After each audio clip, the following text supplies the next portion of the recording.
Alors bonjour tout le monde. Alors aujourd'hui je vais vous faire une petite vidéo sur la patate douce. Alors je sais qu'il y en a déjà plein qui se trouvent sur internet, YouTube.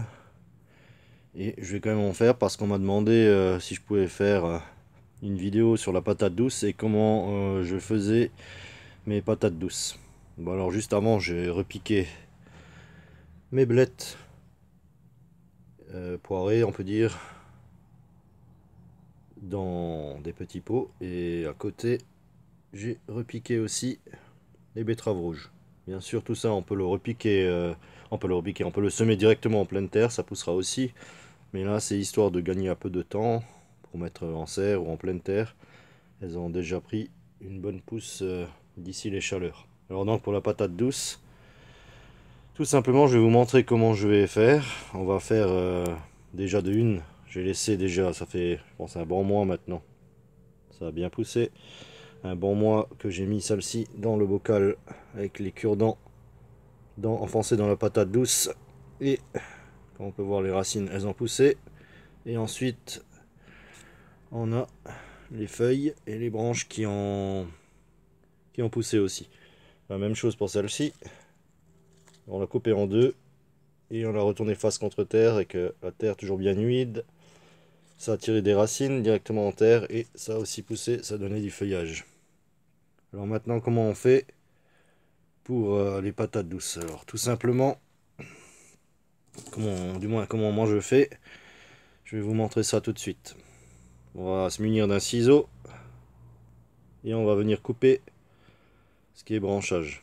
Je vais vous couper ça et vous montrer exactement quelle partie je prends.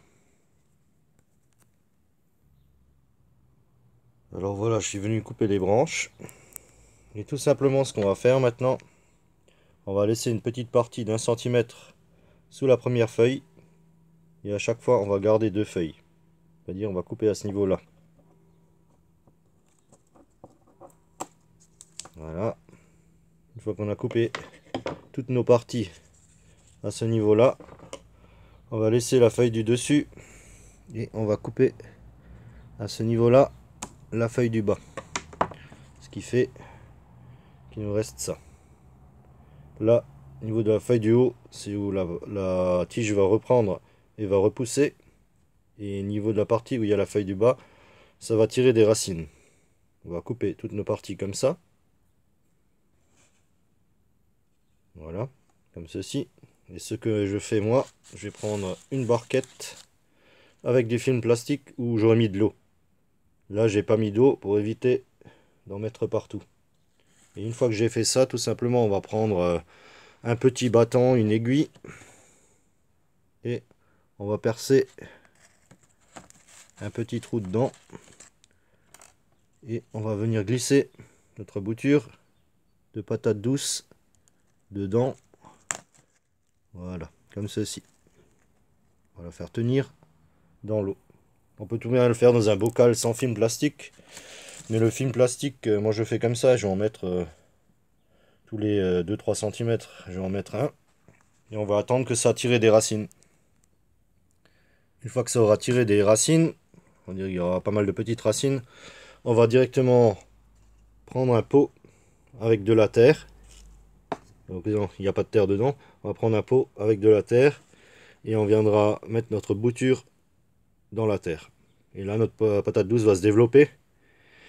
Et quand il n'y aura plus de gelée à craindre et qu'il faisera assez chaud, on pourra prendre notre pot, godet, le sortir du godet et le mettre en pleine terre. Voilà, avec un bon compost ou un bon fumier mélangé à la terre, et on pourra repiquer notre patate douce directement dans la terre. Ce qu'on peut faire aussi, on n'est pas obligé de passer par le stade où elle tire des racines dans le pot. On peut directement mettre notre bouture avec de la terre bien humide et la garder bien humide, mettre notre bouture dedans. Ça fonctionne aussi. Mais moi je préfère être sûr qu'il y ait des racines pour pas gâcher des boutures qui ne viendront pas. Voilà, mais c'était la petite vidéo sur la patate douce. Et Je vous souhaite un bon week-end. À plus. Ciao.